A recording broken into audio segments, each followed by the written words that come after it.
Hello and welcome to the Heartening Couples podcast, where we empower blessed couples to deepen the love, fostering mutual pleasure, connection, and joy. So let's dive in. Welcome back to the Heartening Couples podcast, where we dive into real conversations and help you build strong, joyful, and intimate relationships. In today's episode, we are sitting down with Joni Makkonen, a family and relationship coach. He is a father of two and has been blessed with his wife for 15 years. From personal crisis to professional calling, Joni shares how his early struggles as a young husband and father shaped his journey into coaching, and why helping couples heal and grow has become his life's passion. We explore what makes coaching different from therapy, how couples can rekindle emotional and sexual intimacy, and the subtle signs of disconnection to watch out for. Whether you're newly blessed, raising kids, or decades into your blessing, this episode is packed with powerful insights and practical tips to strengthen your bond starting today. So let's dive in. Hi, Joni. Thank you so much for joining our today's Heartening Couples podcast. And so you are a family and relationship coach. Mm-hmm. And we were actually wondering on what led you to become a family and relationship coach. What is your story behind that? Yeah, pretty simple or not simple, however you take it. Basically, for a long time, I really didn't know what to do after school. I was very clueless for a long time. I started studying sports science at first because I love sports and that's all I liked basically at that time, not many other subjects. But after 1 year, I noticed I don't really have a vision with sports science. I love sports. I'm interested in it. I love it as a hobby. But I don't want to work in some kind of sports company. I don't want to be a sports teacher. Maybe I could be a fitness coach, but I don't know. So I was struggling. And when I talked to my sister, she actually had the idea, hey, Joni, you are so good with people. You should do something with people, like social work or anything like that. And I was like, actually sounds interesting. And then I did start studying social work as my major at first. I specialized a lot after some years, but there I was very happy to learn about, what's important if you deal with human beings, if you work with human beings. And at the same time, I became a husband and a father quite early on in my life. I got married when I was 20. I have two kids. We had them very early. I was like basically 22 and 23 when they were born. So it was still during my studies. So the specialization direction family and relationships was very natural to me because I had a lot to do with, these topics in my daily life, and it was also a very tough and struggling time. I can talk about that too in a bit maybe. But that was kind of the situation, and that's how I very quickly specialized in the direction family and relationship counseling, also professionally. Okay, yeah, that makes sense. Yeah. You also answered the next question, which I had, which was, do you have any point in your life, like in the last years, that brought you to wanting to be a coach? But now you said you started your family quite early on. You got blessed 15 years ago. Exactly. Right. So there was, you had many years of building experience. And from that came maybe an interest of finding ways of helping people and finding your own ways, your own path. Yeah, I think that's true. It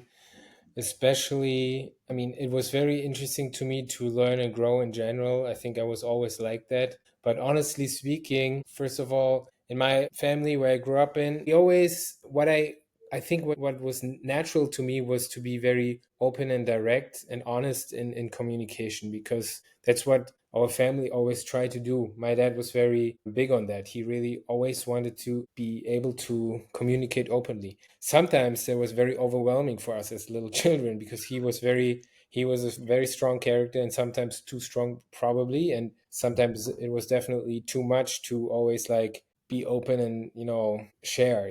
But on the other hand, I knew how to do that after some time. And also in our relationship with my wife Yaran and I, we actually we had a very easygoing first 1 or 2 years. It was super easy, super bubbly. We loved each other from the get-go. It was easy. But then we actually had some severe struggles very early in our relationship, honestly speaking. Like we were very much in a crisis right around when after our second child was born. It was a very tough time. First of all, physically, my wife had a lot of health problems, and mentally, it was also very, very tough with postpartum depression and so on and so forth.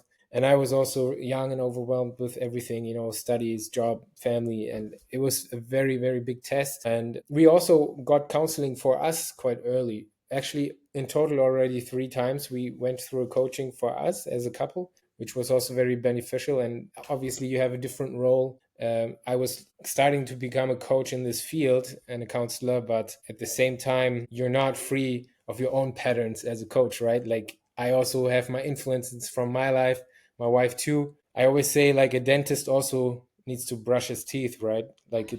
it's the same. You also have to deal with your own topics if you're a coach. I think it's actually also very central if you want to be an authentic coach. So yeah, those are all things that definitely yeah, made me more passionate about this topic, because I honestly suffered a lot personally in many phases in my life regarding the topic family and relationship. And yeah, also my parents were struggling a lot when we were like teenagers, and they worked a lot through topics too also later on. They're in their prime now, so that's also very inspiring. That gave me even more inspiration more recently, like, hey, even very difficult relationships can turn out well if you do the right things, which is not Mm. easy, obviously. And put the work in, right? Definitely put the work in. It's also training, definitely. Yeah. Yeah. I Yeah. can relate with that. So Yoni, you coaching other people, other couples, how has that changed your life? How has that changed my life? I mean, I think it made my life even more fulfilling, I would say, because I think a lot of people, if they go to work, they feel like they go to work. But to me, it doesn't really feel like that, honestly speaking. So I feel very blessed to be able to have such a impactful job, in my opinion. Like, it is tough sometimes. And also, like, you're dealing with very emotional topics during the day and you go home, and then sometimes you also have certain emotions to deal with privately. So but I think for me it's possible to have a good balance. And yeah, I think it made me even more grateful for life in general, and for even for my struggles. I think I'm even more grateful for my struggles, and my growth and learning curve, because I get to help a lot of people through that now. Also, now that we have a team and a lot of clients, not just me, it's like a whole team of helping a lot of people. So it feels very fulfilling, honestly. It made my life even more fulfilled, I think. Oh, that's beautiful. That's nice to have something that you're passionate about. And as you said, like not just going to your job, but and then finishing, but it's like it seems like really for you a passion that came out from a challenge, from a difficulty, but you kind of build it in something beautiful. And yeah, still working on yourself and working for other people that they can have a better relationship, have a better quality of life actually as well. Yeah. Mhm. Why do you think that couples would benefit actually from a coaching? To me, it got so normal, to work on yourself and to help others work on themselves. It's almost sometimes struggle to relate to people who can't think of something useful regarding coaching. I mean, sometimes I get it because everyone is kind of a coach nowadays, and there's a lot of sometimes coaching already has like a little bit of a negative flavor, because there's so much regarding coaching. So it's sometimes not easy to distinguish between actual good professionals and people who just want to create an online business and be a Mm, coach. But to get back to your question, I think I like comparisons. I like metaphors to create pictures in your head. I think to be able to work on yourself, and especially with a coaching, let's say an emotional coaching, I think it just makes you healthier in general. I think your living standard, like regarding your emotions, will just be on a different level. Because how many times in life we are paralyzed in our actions, in daily life when we don't feel well. We're stuck somewhere, how much negative energy and negative emotions control our daily life, block us to do certain things we know we should probably do regarding investing in certain relationships, even in your job, even with your hobbies, with your self-care. I think dealing with your emotions in a healthy way is almost like, building a strong core that can radiate in all areas of your life. So that's why I think it should be one of your highest priority in life, to work on emotional balance, to work on mental health. I think it's one of the most important things, I think, to develop a strong character. Yeah, that makes sense. It sounds like a little bit to work on yourself and working on your emotional and mental health, not until to the point where it's close to a breakdown or how's it called, a mental no. Nervous breakdown. Yeah, something like that. But like also same in physical health, like doing sports, eating healthy, doing this stuff, not waiting until we're sick in the hospital and then doing something, but kind of doing it preventative, right? Exactly. I love the sports example too. That's what actually I wanted to get to that also. Like, when should you go work out? Not when you have back pain over years already, right? Like, it's good and beneficial for your life to go to the gym or to have a fitness coach or to work on your nutrition. It's kind of obvious, and obviously you can work on things by yourself too, and if that works for you, that's great. But if you notice that you are stuck in certain patterns for a certain period of time, I think your ego should never be in your way to reach out, to find a therapist, find a coach, find whoever who could help you in your situation, because they have experience, they have a different viewpoint. The dentist example comes up again, like, you can't look into your own mouth as a dentist. So same with certain patterns that you have inside of you. Obviously, some things you can work on yourself, but sometimes it's just a huge shortcut if you have someone else look at your situation together with you. Yeah, that makes sense. It's because I feel like sometimes it's like I do horse riding. So when you have a carriage with the horses, they usually have this, I have no idea how to call it. Blinders. Blinders. Thank Mhm. you. Mm-hmm. Blinders, so that they're not scared from the traffic and so on. Mm-hmm. And I feel like sometimes life is like this with our patterns, is we have often this blinders, and someone being from outside sees a bigger picture maybe that we're not able to see because we have the blinders on, and then they take it away and it's like, oh wow, there's so much more, or more maybe a different reality than I have seen before. So that's I have received coaching myself, not for us as a couple before we were blessed, and it was really helpful on getting insights actually on things that I haven't seen, and the other person says, I see this and that, what do you think about that? I was like, I didn't see that in that way. So that was really helpful. Just one thing you just mentioned with either looking for help in coaching or therapy, what is the difference? Because I think a lot of people are getting a bit confused with that. I think the lines can also be a little bit blurry, for sure. Also, for example, we have quite a few elements in our coaching programs that have, therapeutic elements, or certain methods that go definitely in the, family therapeutic direction, for example, So it's not the most easy question to answer. I think coaching in general is a little bit more hands-on and future-oriented, obviously, but still, I know a lot of coaching approaches where you still dive quite deeply into, certain patterns and also into your past, So in general, it's different approaches, different methods in detail. I didn't study psychotherapy, so I have a good sense of how psychotherapy works. But I think, there's also a lot of studies regarding how useful certain therapies and coachings are, and it's very interesting. 70% apparently has to do with your relationship to the coach or the therapist, the chemistry of, how vibrant the connection is between the two.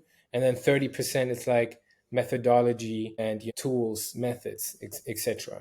So there's certain areas where it's good to know what you're good at and where you maybe can say, hey, maybe another expert should take over. For us, we can deal with a lot of issues where we there's definitely some areas where we also recommend to try a certain therapy form on top. Now, one big example is trauma. Trauma is very complex.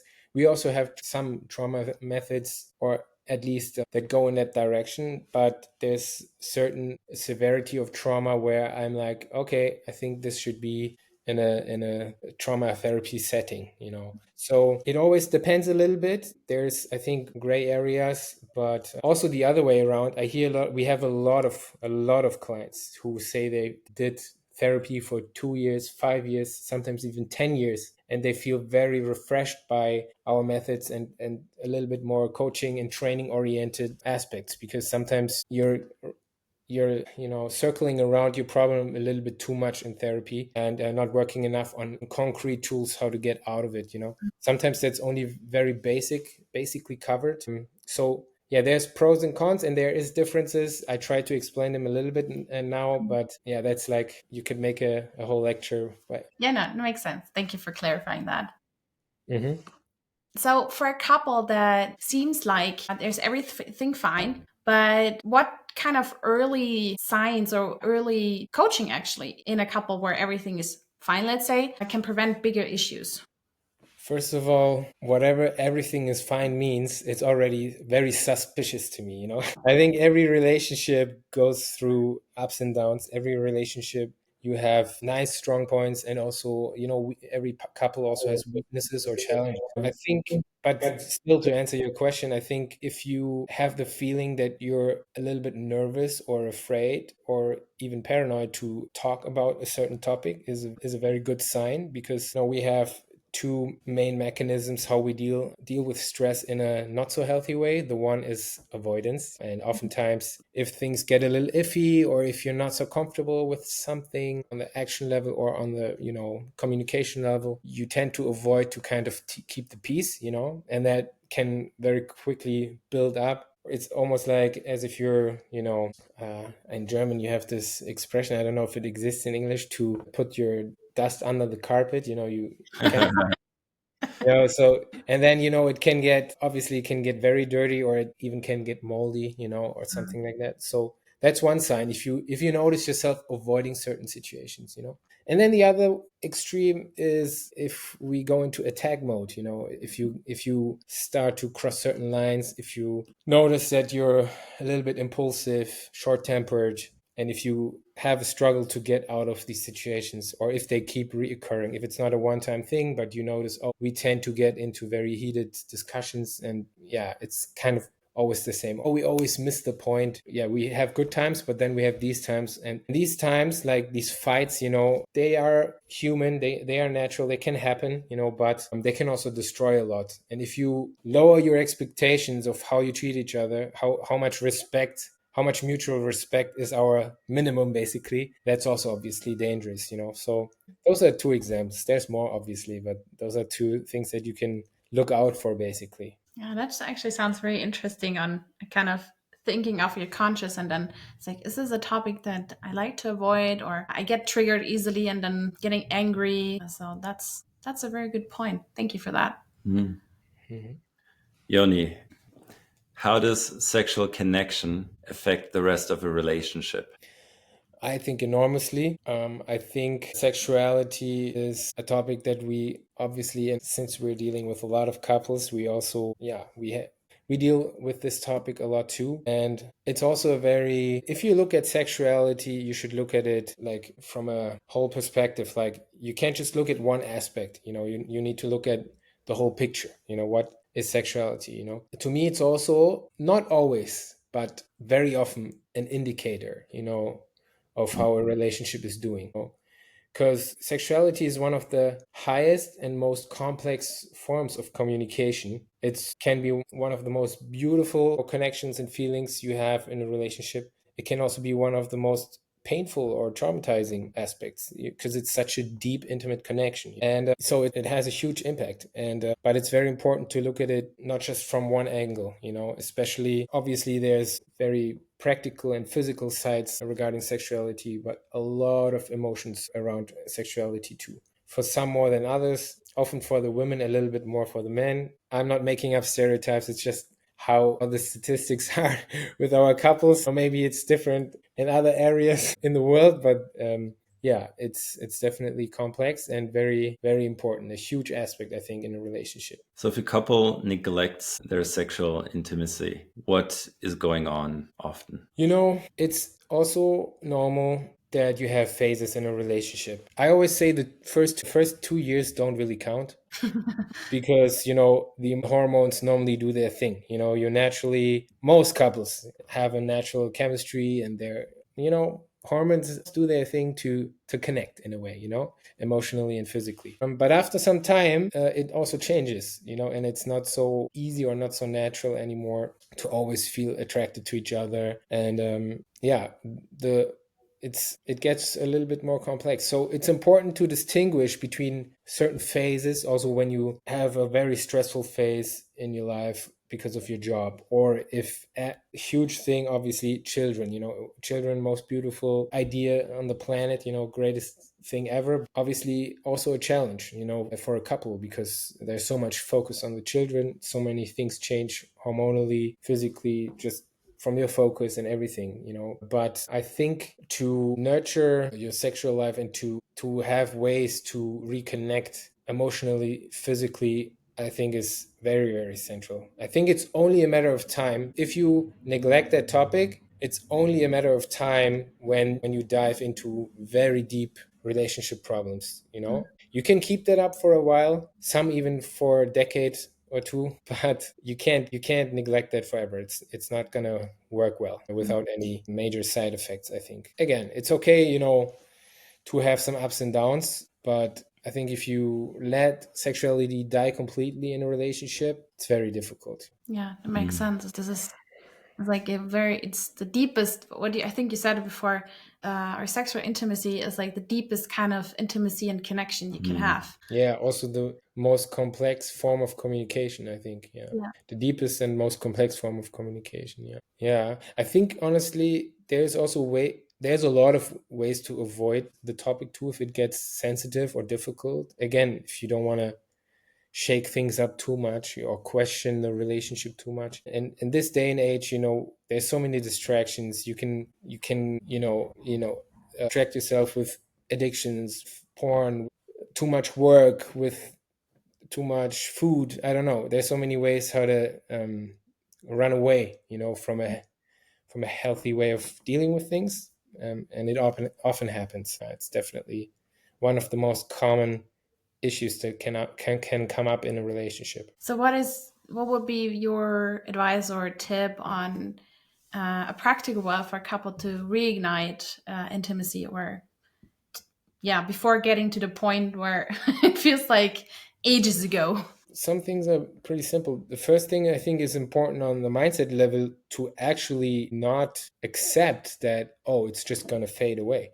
Some people think, there's, some stupid perceptions about sexuality and marriages. Oh, yeah. I'm sorry that you're married. Your sex life must suck. Oh, you have 4 children. I'm sorry for you. It's like sometimes, in society, it's almost perceived like that. You don't per se connect a phenomenal sex life with a 20-year-old couple that's been together for 20 years and has 4 kids, right? You're thinking more of a romantic, young couple that just met, right? That's how you associate sex. So I think to break that in your head, to be like, I actually want to have an awesome sex life in my relationship, even after 10, 20, 30 years, and that it's possible. I think to challenge yourself, if you have these thoughts, oh, it's never going to be the same again. I think that's the first thing that's important, to not accept that and not to have that mindset, or to, in positive words, to have the mindset that it's possible and that you can deepen your connection emotionally and physically over the years, that it's possible. And then how to do that, this is why my job probably exists, because you can't explain it and fix it in 5 minutes, right? But to give a few more, let's say, nuggets. One thing is, it's a common one, but you need to say it over and over. In the beginning, what do you do when you meet? You go on dates, right? You put so much effort into, I don't know, looking cute, being conscious, being aware, bringing little gifts, spending time together, going out, creating new experiences together, doing things out of the ordinary. That's one of the most things, the most important things to do, I think. And once you can't talk about sex anymore, that's where it also gets dangerous. So to have constructive ways to talk about sexuality, very hard, but very needed, I think, even if it is sometimes hard. It's okay that it's hard sometimes, but if it's always hard and always feels like frustration is the end of the conversation, yeah, that's something to look out for and to work on, to be able to have a healthy communication about sex. I like what you said with the mindset, like having a mindset on it doesn't have to end after 5 years, that after 5 years of marriage or 10 years or 15, that it needs to be bad or, yeah, I mean, for us, we're blessed for 5 years. That's not as long as 15 years, but I feel like at the beginning, we really sucked. And we still enjoyed it, but and now after 5 years, it's so much better. And I feel like I'm excited for the future. Sure, we don't have kids yet, so I'm not sure how that will work out after having kids. So we still need to figure that out. But I'm not scared of the future that will get bad. And so I feel like we do have a healthy mindset about that. But I guess, as you said, congratulations, I'm happy for you. That's really great. I think that's also important. Sorry to interrupt. I think that's also the thing. I always had the idea and the mindset, I think, like that was always my goal. But I was also a little bit scared, how are things going to be? And then when we went through very tough times, also regarding intimacy, like where we, almost didn't have any sex for like a couple years or something like that, I was also, struggling. We were struggling a lot, in these phases too. When I mentioned, obviously that goes hand in hand. If you have a relationship crisis, oftentimes you're not intimate a lot, so but to experience, say, you can rebuild, you can go through certain crisis phases in your relationship, and you can reconnect also intimately. One has to experience that before you can actually truly believe it, I think, so and then, but you kind of did as well, as you shared, and then you're excited about the future, right? You're not scared of the future, you're excited about the future. Maybe still a little scared how it will be with the kids, but you can. It's an unknown.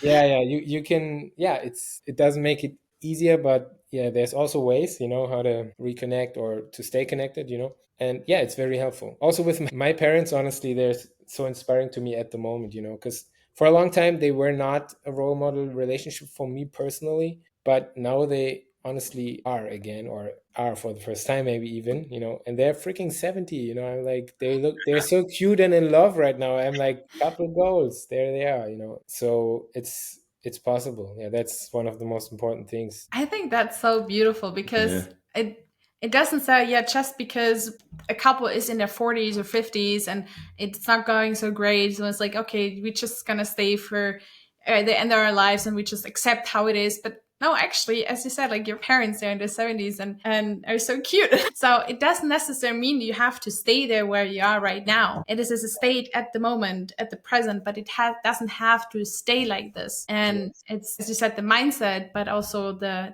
effort and doing something, and then having someone else, like a relationship coach or family coach, and then helping to move forward from where you are right now. Because with the blinders or with the patterns we live in, it's really hard to get out. And I remember when I was working as an executive assistant, that was a really, really tough and challenging job. And if I wouldn't have quit, then I'm pretty sure it really took a strain on our relationship during that time, because I was so tired the whole time, and it was so difficult. And then having even the energy on working on myself or on our relationship, or just, wanting to spend time rather than just resting and calming down and not thinking about work, was really difficult. And I'm really glad and I feel really blessed that I had the opportunity to quit my job. And That's good, yeah. And so now it is so much better. Usually Basti was the person who was kind of, let's do something together. And now I want to spend more time with you. And now it's kind of balanced, right? It's balanced now, yeah. Much more healthy. Yeah. That's good. Joni, you mentioned that if a couple isn't able to easily talk about sex anymore, that is a warning sign. And are there other, maybe more subtle warning signs that couples need to look out for? Yeah, I mean, I think it starts often or mostly starts with the emotional connection going away slowly. If you not in general not having exciting conversations with each other anymore, if you mostly on your phone, or it's okay to unwind sometimes by yourself in the evening, but if you don't have any routines where you just like have a lighthearted atmosphere between each other, I think that can already be a little sign, that you're losing some kind of connection, or that you're avoiding certain things or topics, not even just about sexuality, that just to the whole point to check in with each other, to emotionally be there for each other. I think those are the things that mainly are the things that start when you're having struggles. Yeah. So also, honestly, I wanted to bring that up with the question before too, but it still fits. Like, how attractive do you find yourself? I think that's a big point too. Like, how happy are you with yourself, and what kind of energy do yeah, comes out of you, or what kind of vibes do you have, about yourself? Can you expect someone else to love you if you don't love yourself, for example?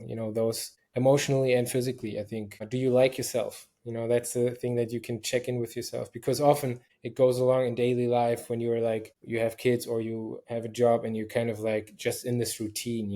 Would you consider yourself an exciting person to meet, and hang out with? Because, to keep attraction alive in a relationship, those are the things you should ask yourself too. And yeah, it automatically transfers to the relationship, I think. I have one question more. Like, I've seen in some couples that one of them are actually is really willing and eager to work on themselves or on the couple, but the other one isn't so much. And Mm. it's mainly the guy. The guy. So how, I mean, it's not always only the guy, but it's often like that. So can someone who is really eager or really wants to work on the relationship, but the other one is like not having the energy for it? Yep. That's, you hit a sore topic for me, because I'm often, I can get often very mad about men as well, because yeah, they often have either no awareness about certain topics, or ego problems, I'm gonna say, to deal they or maybe wrong perceptions what working on yourself, working on the relationship could mean, and that can lead to a lot of problems.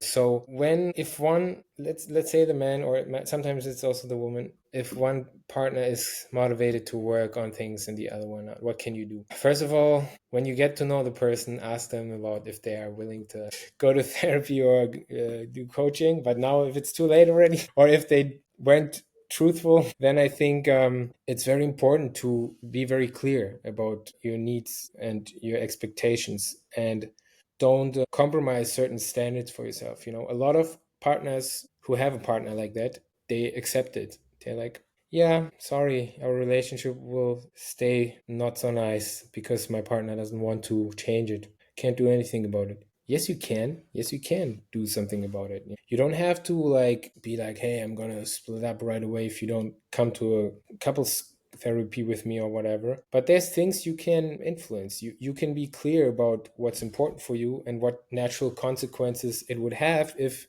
the other person doesn't want to move at all from their standpoint. So to have some assertiveness about the topic, to draw certain natural consequences if that's not the case, I think it's important.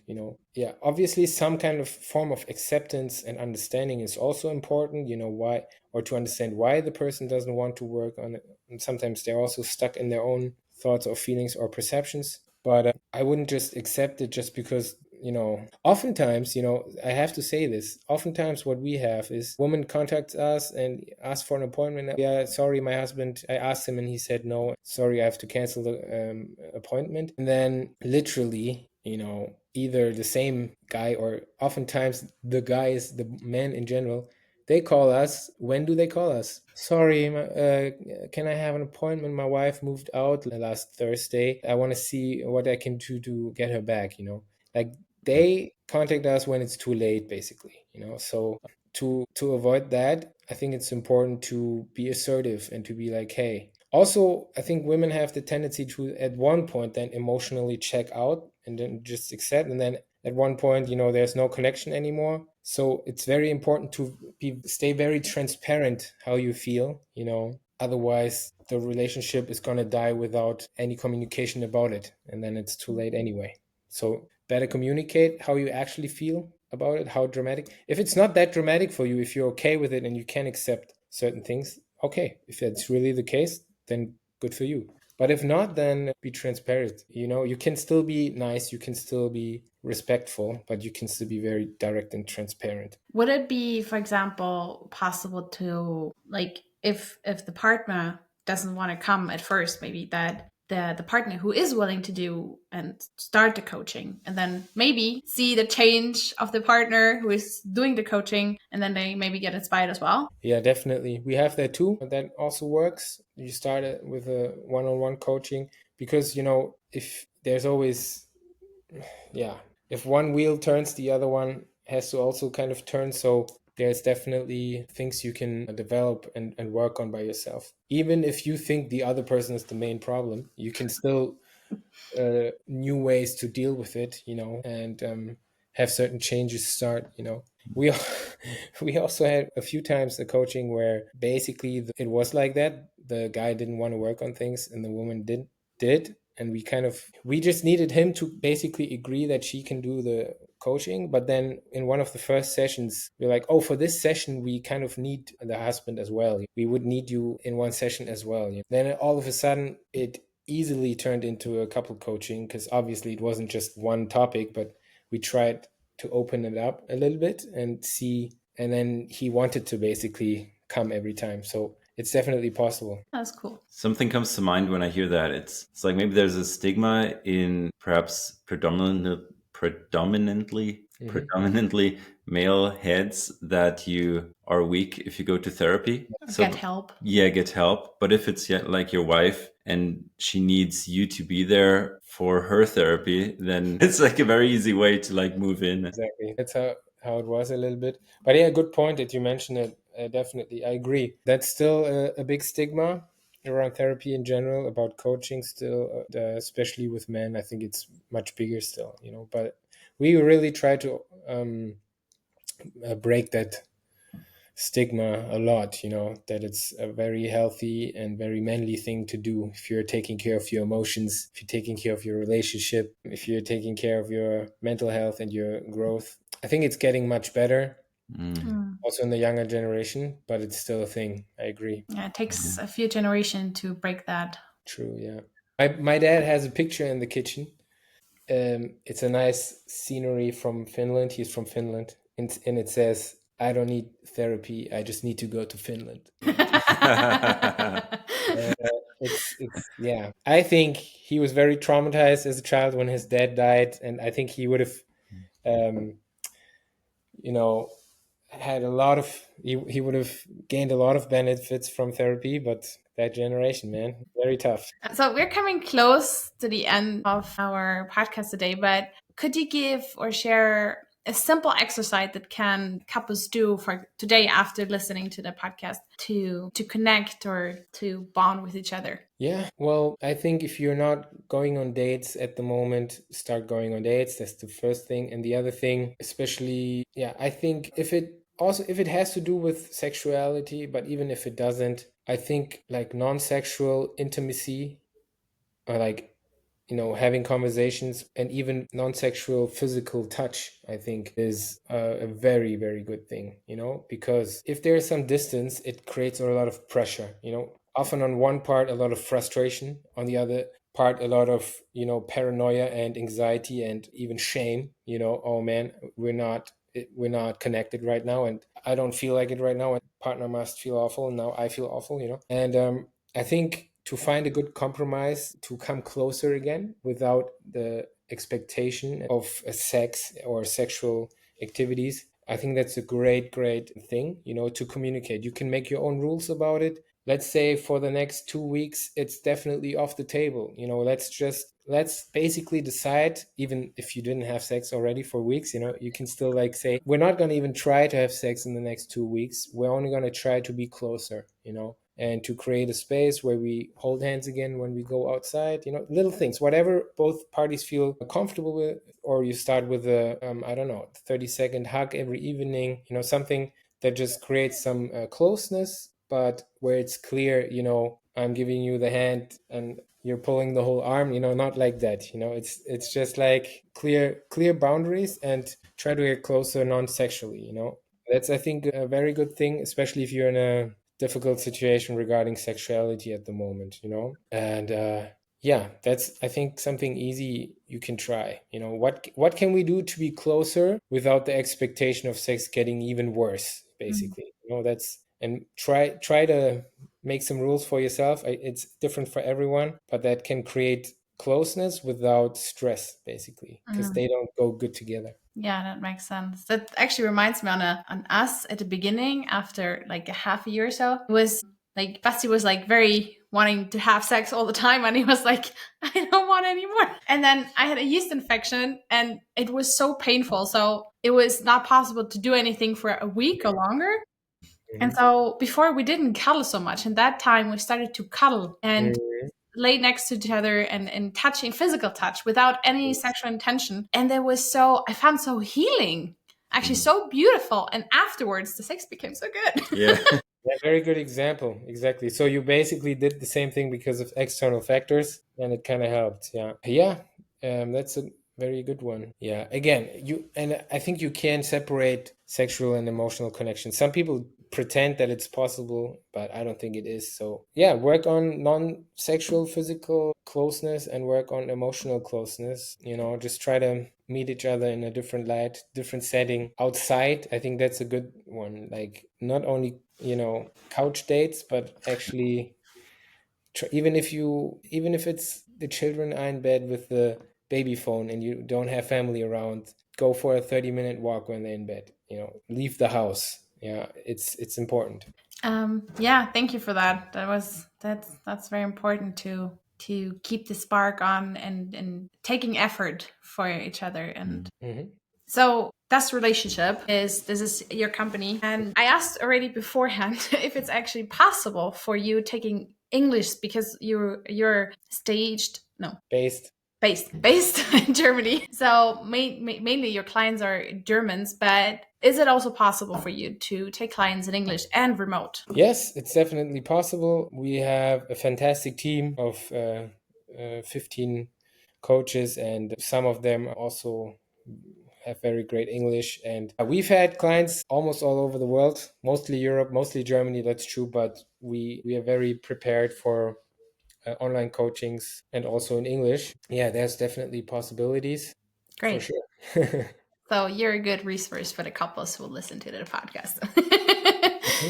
Okay, great. Yeah. So many practical tips. I loved the end. It was really good. I felt like maybe half the people that listened were like, yeah, it applies to me and I want to do that. I want to try that. Yeah. I hope so. Thank you. Yeah. I mean, yeah, there's always things you can try out. Obviously, there's a lot. Yeah, anyone, who didn't do some kind of, couple coaching yet, I can recommend it. Even we have some people, we're breaking new records all the time. We have like 21-year-olds, sometimes. And I love the new generation because they're so open. They want to be like, hey, I want to learn all the best tools before we have, very difficult times, and I think, yeah, anyone can benefit from it, to learn good tools for communication, to learn good tools, how to, deal with stressful situations. Yeah, no matter where you are, shortly before a breakup or in the middle of a breakup already,